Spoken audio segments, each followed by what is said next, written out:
You are listening to Unstoppable Actors, the essential podcast for ambitious, aspiring actors. With me, Louise, the artistic director of Standby Method Acting Studio.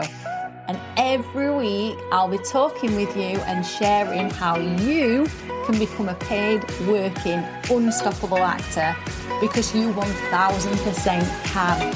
An acting career is doable. Are you ready?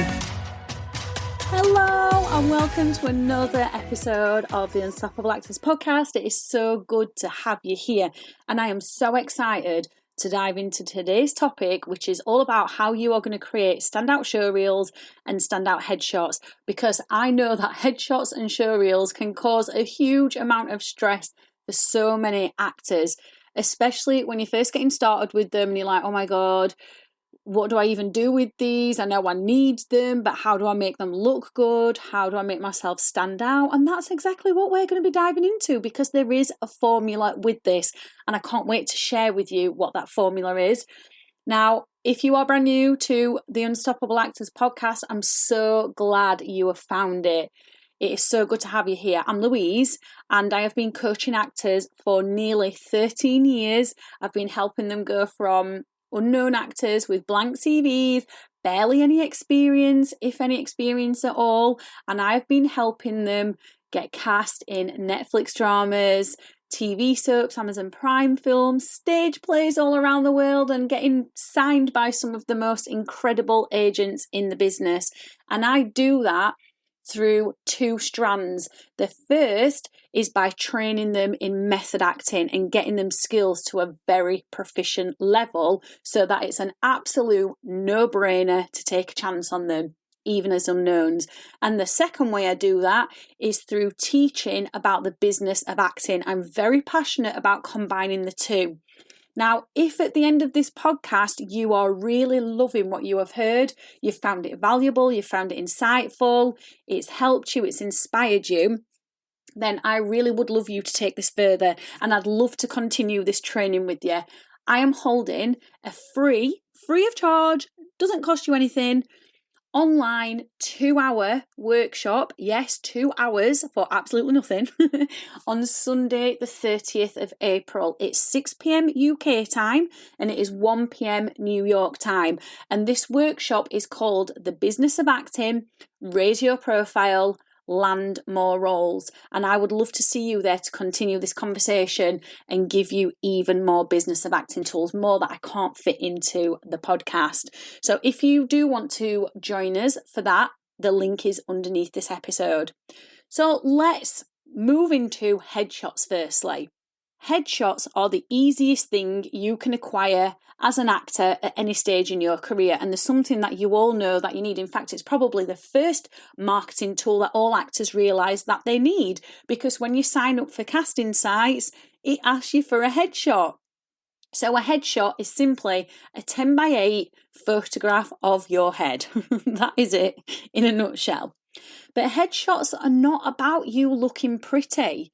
It's not about you finding the picture that you feel the prettiest or most handsome in and then using that, because that's ego driven. And we actually want to take our ego out of this. Sometimes the pictures that you feel, and I hate using this word because I really don't like it, but we're going to use it just for the purpose of this. But sometimes the best headshots of you are the ones where you feel the ugliest in them. Okay?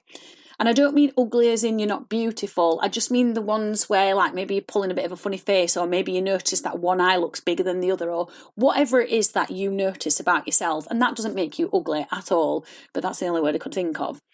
But headshots are there to serve a purpose.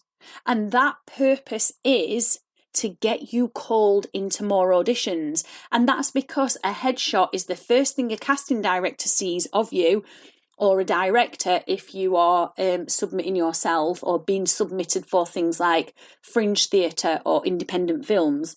So your headshots do need to be striking, and they've got to have depth to them, and that depth has to come from your eyes. There's got to be something about that headshot that draws that person in who's looking. But their headshot also has to give a bit of an indication as to your casting type, your playing age, and where you fit in the industry. Now, there are absolutely tons and tons and tons and tons of headshot photographers. There's loads. So what I always recommend is doing a lot of research and making a list of 10 headshot photographers that you could potentially work with, and then making an order of that list from 1 to 10. And number 1 is the ones that you feel have got the best, most striking headshots out of that 10 list, and then you rank them in order from 1 to 10. Sorry, I should have said that. And then, maybe number 1 is the most expensive. I don't know.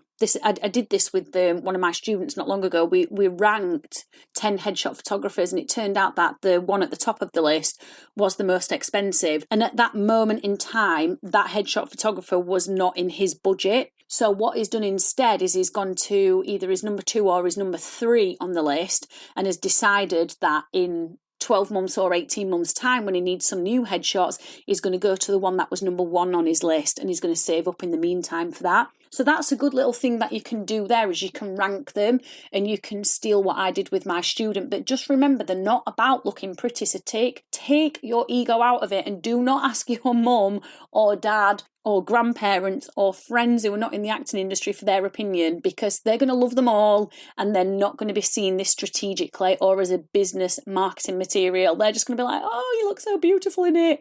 Oh, we love them all. Oh, we're so proud of you. And that's lovely. Of course it is, but that's not what you want. So what you want to think about with your headshots is, where do you actually want to be in the industry, and how can you give an indication towards that without dressing up like the character? You don't need to dress up like characters in your headshots, but you do just need to give a little pointer towards, oh, these are the kind of roles that I fit into. So for example, if you fit into very working class roles,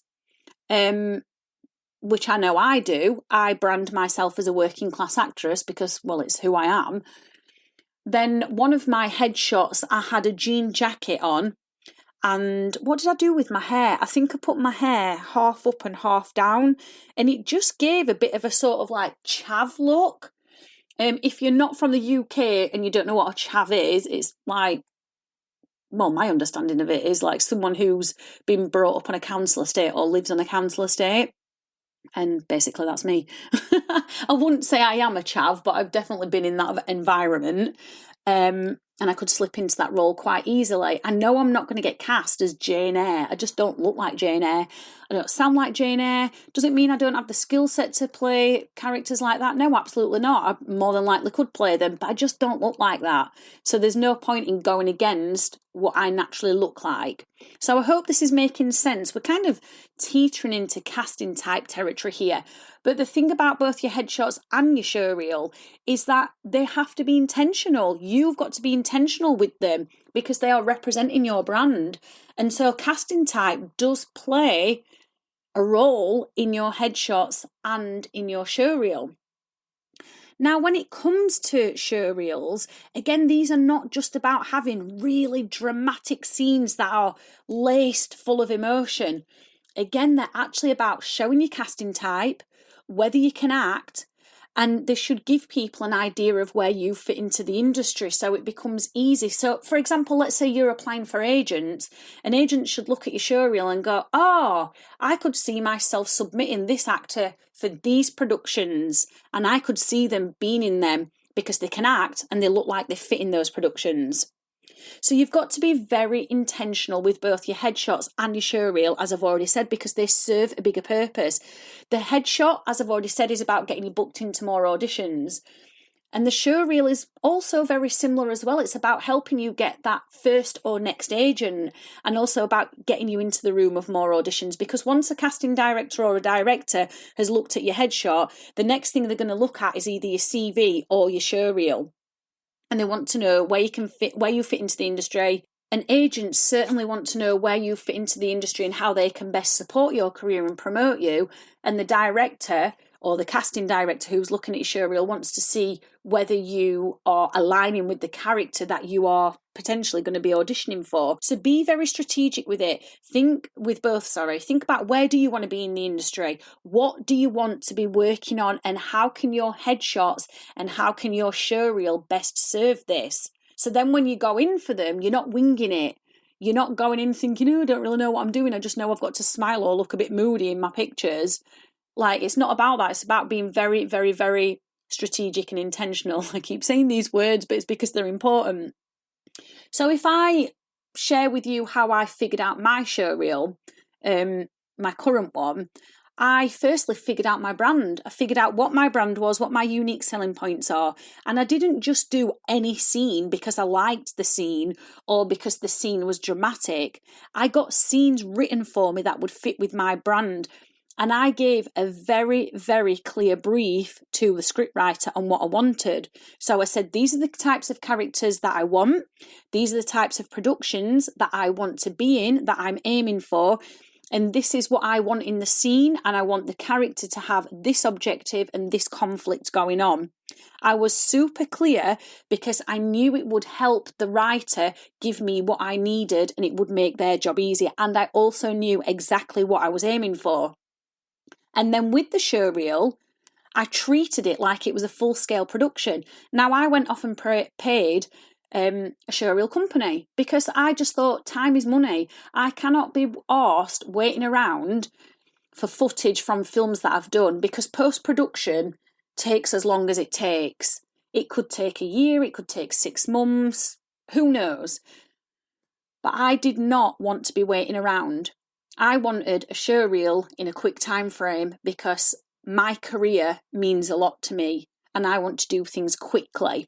So that's why I paid a production company. Now, you may or may not have the funds for that, but that was important to me and you've got to figure out what's important for you. And this is why I also paid a writer to write my scenes because I wasn't going to write my scenes because I'm not a writer. I'm not very good at it.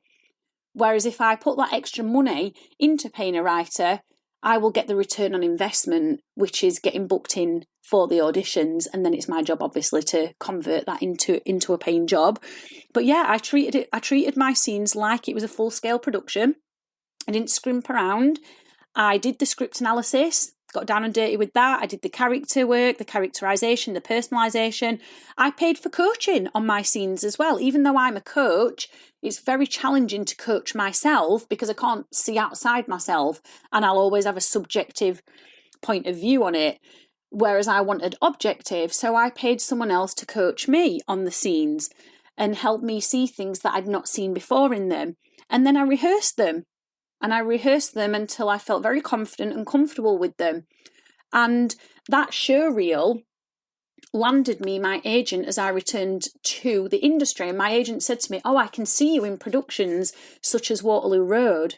That was purposeful because that was one of the productions, TV productions, that I had said to the writer, I see myself in and that I am aiming for. So it's worked, hasn't it? And that's important. And then I did the exact same thing with my headshots. I knew exactly what productions I was aiming for. And although I didn't dress up as the characters, and this is different in the States as it is to the UK, we're a little bit different. I think in the States, my understanding is that you can have some sort of character shots. In the UK, we don't necessarily do that. And if you're in Europe or Canada or Australia, you'd have to figure out and get some information on what the general trend is where you live. But in the UK, we don't necessarily dress up as the character in our headshots, but I did give a slight indication. So for example, I did have a blazer on in one of the headshots, which just gives the idea that I can do corporate jobs, detective roles, teacher roles. Yeah, so it's all working towards creating an image for the kind of productions that I want to be in. And that is how you create standout headshots and standout showreels, by getting very specific about the productions you want to be in and making sure the headshots and the showreels cater towards that. So has this all made sense? And are you going to put these strategies to use with your own headshots and your own showreel? If so, it is going to help you feel way more confident promoting yourself.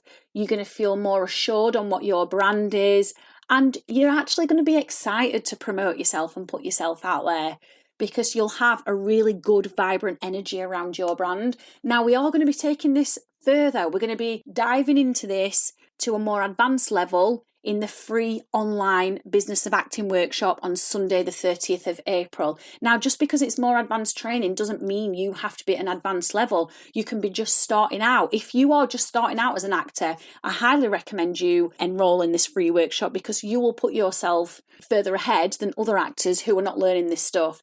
And if you've been at this for a while, I encourage you to enroll in this free workshop as well, because it will give you a refresher. You will also learn new things. You're going to walk away from this workshop feeling really confident in yourself as an actor, knowing what your brand is, knowing how to raise your profile, and essentially land more roles. So the link to join this free workshop is underneath this podcast. As soon as you have enrolled, I will send you the workbook that you get. I'll send you the link to the online workshop, and I will also send you the link to our private Facebook group, where you will get to network with other actors in the industry before the workshop takes place. So go and sign up for that, and I'll see you in the next episode. I have absolutely loved hanging out with you, and I really hope you enjoyed this episode of Unstoppable Actors, the essential podcast for ambitious, aspiring actors. Now, if you did, I'd really love you to subscribe so you never miss an episode, and leave a review. And if you would like weekly injections of inspiration, you'd like mini method acting challenges to keep you making progress with your dreams, come and join the most supportive acting community online by clicking the link in the notes to help you become an unstoppable actor.